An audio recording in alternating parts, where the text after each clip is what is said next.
tahu Engkau setia berjalan memegang tanganku. Kau Yesus menuntun tiap langkahku, tak pernah Kau meninggalkanku. Puji Tuhan, kembali lagi kita dapat bertemu untuk kita bisa beribadah bersama di dalam Tuhan Yesus Kristus. Sebelumnya kita akan berdoa dulu untuk memasuki ibadah, untuk menerima firman Tuhan untuk saat ini. Bapa di surga, kami mengucap syukur Tuhan, untuk saat ini kembali lagi kami boleh beribadah Tuhan, walaupun melalui media. Tuhan, Engkau mau tolong kami, Engkau hadir di tengah-tengah kami ya Tuhan, walaupun tidak di dalam satu tempat Tuhan. Terima kasih ya Bapa. Sucikan dan kuduskan roh tubuh jiwa kami, layakkan kami memasuki ibadah untuk saat hari ini ya Tuhan. Terima kasih ya Bapa. Di dalam nama Tuhan Yesus Kristus kami awali ibadah untuk saat ini. Haleluya, amin. Puji Tuhan, shalom saudara. Ya. Ya, saat ini walaupun kita tidak bisa bertemu ya melalui media internet, kita masih bisa beribadah bersama-sama. Mari kita manfaatkan saat-saat ini untuk kita bisa datang kepada Tuhan, untuk kita bisa menerima berkat-berkat Tuhan. Kita akan menerima firman Tuhan yang saya ambil di dalam kitab Matius pasal 8 ayat 1 sampai dengan 4 dengan judul Yesus menyembuhkan seorang yang sakit kusta. Matius pasal 8 ayat 1 sampai dengan 4. Saudara, kita akan baca bersama-sama dengan judul perikop Yesus menyembuhkan seorang yang sakit kusta. Setelah Yesus turun dari bukit, orang banyak berbondong-bondong mengikuti dia. Maka datanglah seorang yang sakit kusta kepadanya, lalu sujud menyembah dia dan berkata, "Tuan, jika Tuan mau, Tuan dapat mentahirkan aku." Lalu Yesus mengulurkan tangannya, menjamah orang itu dan berkata, "Aku mau, jadilah engkau tahir." Seketika itu juga tahirlah orang itu daripada kustanya. Lalu Yesus berkata kepadanya, "Ingatlah, jangan engkau memberitahukan hal ini kepada siapapun, tetapi pergilah, perlihatkanlah dirimu kepada imam dan persembahkanlah persembahan yang diperintahkan Musa sebagai bukti bagi mereka." Amin. Saudara yang dikasihi Tuhan, sakit kusta ya pada waktu itu bagi orang Israel dalam perjanjian lama, mereka masih memakai hukum Taurat. Orang yang seperti ini adalah orang yang najis. Jadi mereka hidupnya terasing, saudara, diasingkan, tidak boleh berbaur dengan orang lain. Mengapa saudara? Ya, pertama secara keagamaan dikatakan najis. Ya, atau dalam mungkin arti bahasa yang gampang itu tidak tahir itu artinya seperti apa ya, saudara, kotor begitu ya. Itu di dalam pemikiran atau keadaan saat itu mengatakan hal itu kotor, tidak layak di hadapan Tuhan begitu. Itu yang dimaksudkan najis. Itu secara agama pada waktu itu. Dan juga selain itu, kalau kita melihat ini satu penyakit, saudara. Bukan sembarang penyakit, tapi ini jenis penyakit yang bisa menular. Kalau saya melihat di dalam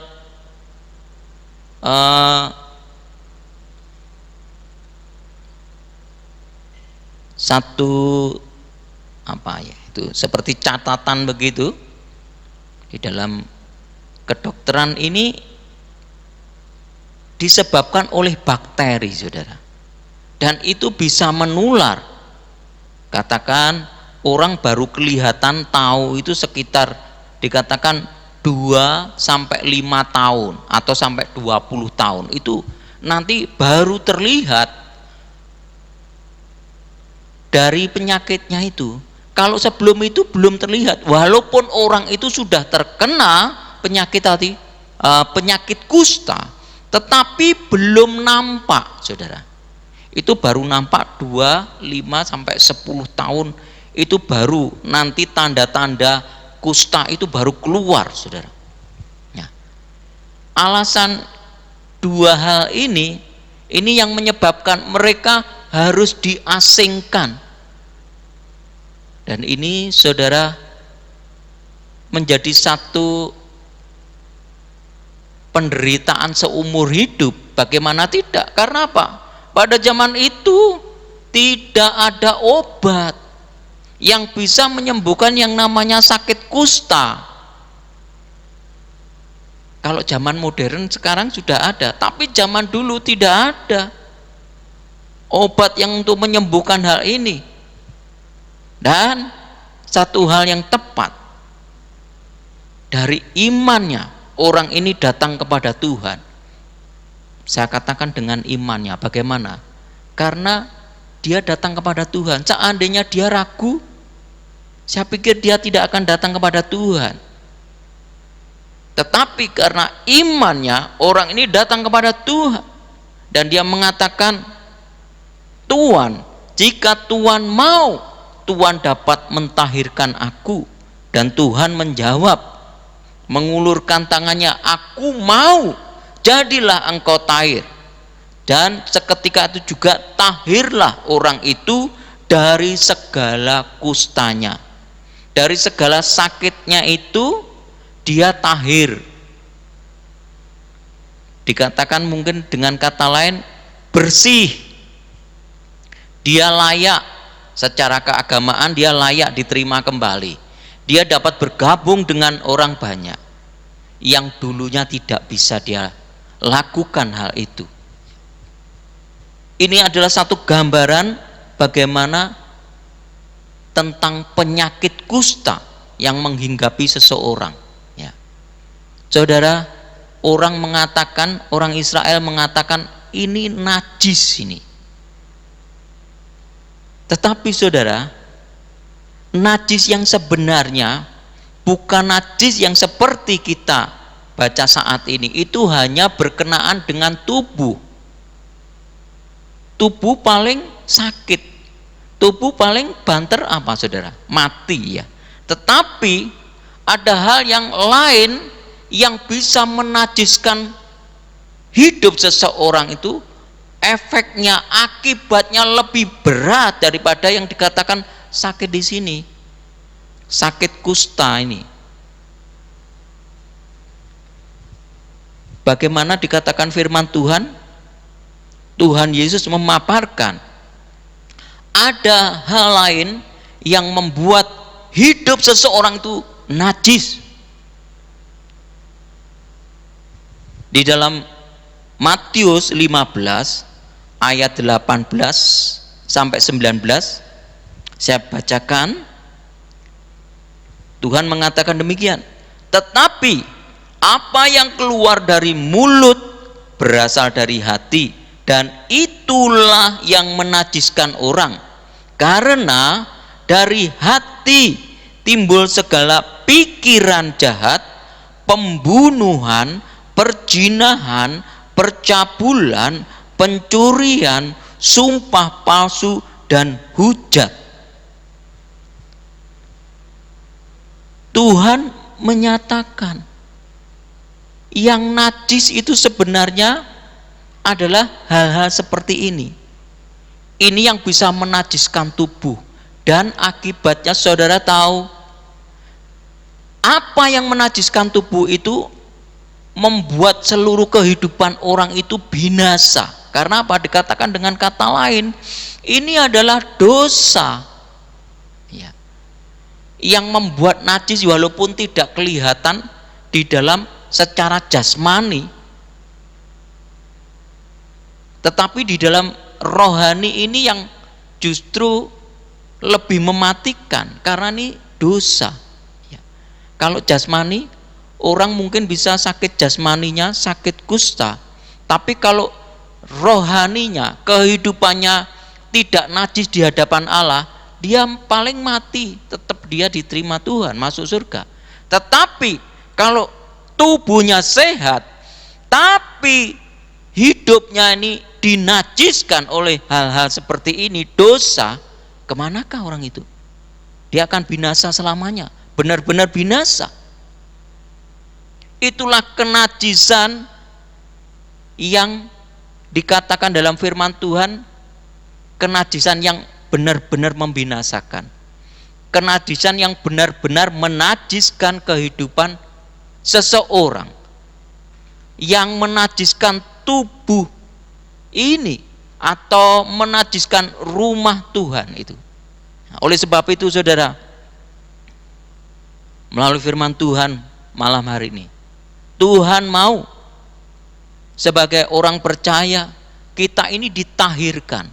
Saudara perlu tahu, sebetulnya kita sudah ditahirkan, tetapi bagaimana kita harus menjaga tubuh ini supaya tidak kembali kena hal yang najis. Kata firman Tuhan, jangan menyentuh yang najis. Jangan menyentuh yang najis. Supaya apa? Kehidupan ini tidak lagi najis ya. Kalau menyentuh yang najis, artinya dengan kata lain membuka diri terhadap hal-hal yang bisa menajiskan, atau dosa itu yang menajiskan, orang itu akan menjadi najis. Jangan berpikir bahwa sebagai orang percaya tidak bisa menjadi najis. Bisa saudara. Ada orang-orang Kristen yang menyebut dirinya percaya kepada Tuhan, tapi masih ada kenajisan di dalam kehidupannya. Kadang-kadang pertama masuknya orang tidak terasa saudara. Ya seperti penyakit itu tadi kusta ya saudara. Tidak terasa, baru terlihat nanti akibatnya, efeknya itu baru terlihat 2-5 tahun, bahkan sampai 20 tahun. Itu baru terlihat dia. Kita harus waspada dengan yang namanya dosa ini, atau hal-hal yang menajiskan, benar-benar dalam arti sebenarnya di hadapan Allah itu yang menajiskan kehidupan kita. Oleh sebab itu, mari kita harus waspada terhadap kehidupan ini, menjaga supaya tetap kudus. Kita sudah ditahirkan. Mari kita menjaga kehidupan kita tetap kudus di hadapan Tuhan, karena Tuhan adalah Allah yang kudus. Dia mau juga supaya orang yang percaya itu di dalam keadaan yang kudus, bukan najis. Saudara bisa memeriksa kehidupan saudara, dan juga saudara, kita nanti akan menerima perjamuan kudus. Apalagi hal ini sesuatu yang kudus. Kalau saudara, hidup kita ini tidak beres, hidup kita ini dalam keadaan najis, menerima hal yang kudus, itu berbahaya. Firman Tuhan katakan ada kutukan orang bisa mati. Ada katakan firman Tuhan dikatakan ada yang sakit. Karena apa? Tidak layak. Nah terus bagaimana? Ya kita datang kepada Tuhan supaya kita seandainya ada sesuatu yang dikatakan seperti dalam firman Tuhan, seperti yang Tuhan firmankan, ada kejahatan, ada pembunuhan, perzinahan, dosa-dosa yang tidak bisa dilihat secara mata telanjang, itu harus kita bereskan. Jangan berpikir karena orang tidak bisa melihat, tapi Tuhan itu tahu di dalam pikiran kita, di dalam hati kita. Mari kita terbuka kepada Tuhan dan mari kita menyelesaikan. Sebagaimana orang yang sakit kusta ini, dia mau datang kepada Tuhan. Kita harus menjaga diri kita. Kita harus datang kepada Tuhan. Bila ada sesuatu yang membuat diri kita ini tidak layak, jangan dibiarkan. Karena apa saudara? Yang bisa mengobati itu hanya Tuhan. Melalui pengampunan, melalui kita juga bertobat tadi, sehingga Tuhan mengampuni, memulihkan kita. Jaga pikiran kita, jaga hati kita, jaga kehidupan kita, supaya hidup kita itu kudus, tidak najis oleh dosa, oleh hal-hal yang jahat. Mari kita siapkan hidup kita, diri kita. Di depan sudah ada perjamuan kudus yang sudah disiapkan bagi kita. Kita akan memujikan satu pujian salibnya.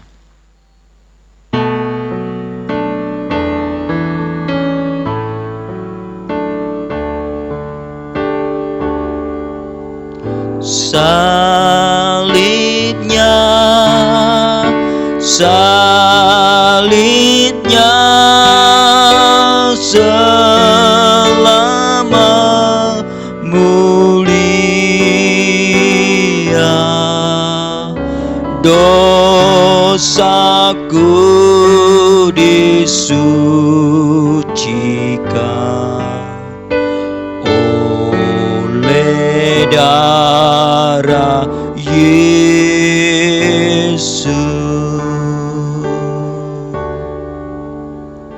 Saudara, siapkan diri saudara. Lihatlah ke dalam diri saudara. Datanglah kepada Tuhan supaya Tuhan melihat kehidupan kita. Adakah sesuatu yang najis di hadapan Allah? Mari kita datang supaya kita memperoleh kehidupan kita boleh ditahirkan di dalam Tuhan Yesus Kristus. Mari terbuka, saudara. Terima kasih Tuhan, kami akan menerima perjamuan kudus-Mu. Dan saat ini tersedia perjamuan kudus di hadapan kami. Tuhan, kami mohon sucikan dan kuduskan perjamuan kudus ini yang akan kami terima. Terima kasih Tuhan, dan menahirkan, menjadikan tubuh kami ini tahir Tuhan. Kami mau terbuka Tuhan kepada Engkau. Terima kasih Tuhan, kami menyerahkan roh tubuh jiwa kami, dan kami siap menerima perjamuan kudus-Mu. Di dalam nama Tuhan Yesus Kristus kami berdoa. Haleluya, amin.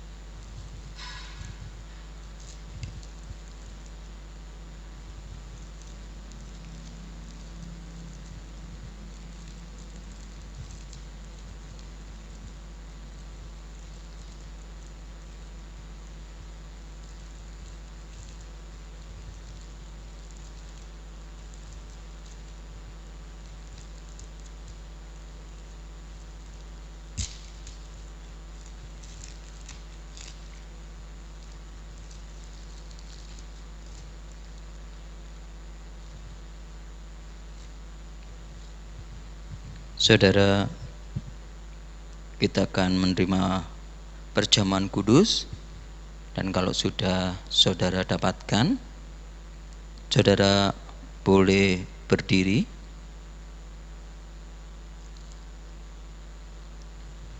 dan siapkan roti, angkat lebih tinggi di atas kepala. Haleluya. Dan dengarkan firman Tuhan. Sebab apa yang telah kuteruskan kepadamu telah aku terima dari Tuhan, yaitu bahwa Tuhan Yesus pada malam waktu ia diserahkan mengambil roti, dan sesudah itu ia memecah-mecahkannya dan berkata, inilah tubuhku yang diserahkan bagi kamu. Perbuatlah ini menjadi peringatan akan aku. Bukankah roti yang kita pecah-pecahkan adalah persekutuan dengan tubuh Kristus? Katakan amin. Dalam nama Tuhan Yesus Kristus kita makan.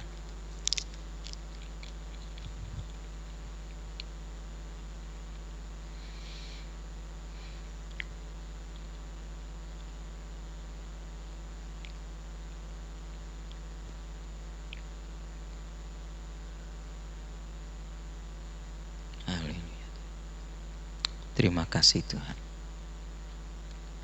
Terima kasih Tuhan. Terima kasih. Dan saudara persiapkan cawan.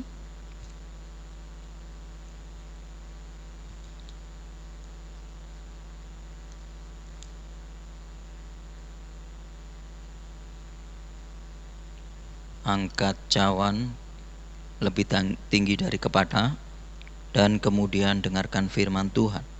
Demikian juga ia mengambil cawan sesudah makan, lalu berkata, cawan ini adalah perjanjian baru yang dimeteraikan oleh darahku. Perbuatlah ini setiap kali kamu meminumnya, menjadi peringatan akan aku. Bukankah cawan pengucapan syukur yang atasnya kita ucapkan syukur adalah persekutuan dengan darah Kristus?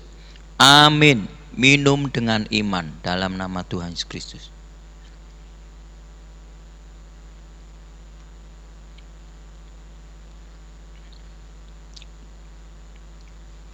Haleluya. Mari saudara kita mengucap syukur kepada Tuhan.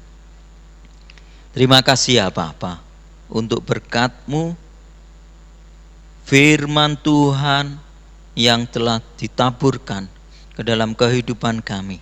Allah Roh Kudus bekerjalah terus sehingga firman Tuhan ini terus merema di dalam kehidupan kami sebagai orang yang percaya. Demikian juga kami telah menerima perjamuan kudus-Mu Tuhan, sehingga ini terus mengingatkan, bahkan kami memperingati akan karya salib-Mu, mengimani akan karya salib-Mu, pengorbanan-Mu sampai akhir zaman. Terpuji nama-Mu ya Bapa. Terima kasih Tuhan, dan Tuhan tumpangkan tangan-Mu, curahkanlah berkat-Mu atas semua anak-anak Engkau ya Tuhan saat ini Tuhan. Terima kasih Tuhan. Dan saudara-saudaraku yang dikasihi Tuhan, sekarang terimalah berkat rahmat anugerah, kasih karunia dari Allah Bapa, cinta kasih sayang dan damai sejahtera dari putranya, dan di dalam persekutuan pimpinan bimbingan Roh Kudusnya hingga Maranatha Tuhan Yesus datang untuk kedua kalinya. Di dalam satu nama Tuhan Yesus Kristus kami berdoa. Haleluya. Ku bersyukur Bapa, ku bersyukur Tuhan buat kasih setia-Mu di dalam hidupku. Ku